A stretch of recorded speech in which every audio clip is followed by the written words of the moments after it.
Cette affaire est étonnante parce que il semble que le franchissement de la frontière, le 7 octobre, ait dépassé les espérances les plus folles de ceux qui l'avaient mise en œuvre, à tel point que maintenant, il y a 3000 personnes qui ont traversé, et les 3000 n'étaient pas tous le Hamas. C'est-à-dire que quand ça a été ouvert, les frontaliers se sont rués derrière, selon un peu un mode qui est celui de la razzia.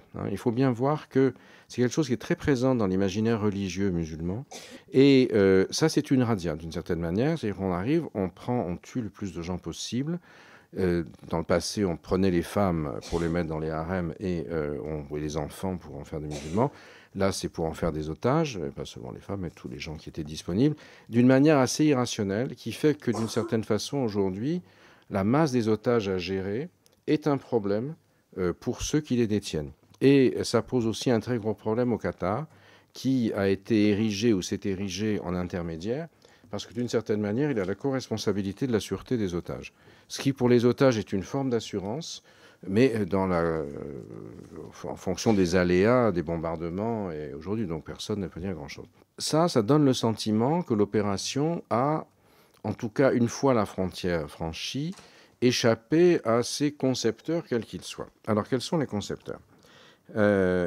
Il me semble impensable que, moi j'ai traversé cette frontière, je sais pas, 5-6 fois à peu près, et déjà il y a un certain temps, avec des champs labourés, des senseurs partout, des miradors électroniques, etc. Il me semble impossible que le garagiste du Hamas, avec sa pince et sa clé à molette, ait pu désactiver tout ça. Il y a eu 29 passages. Donc c'est quand même quelque chose de gigantesque. Il y a eu des actions coordonnées aériennes, maritimes. Ça n'est pas possible. Ça. Ce qui a surpris l'establishment iranien et du Hezbollah, c'est le jour du déclenchement.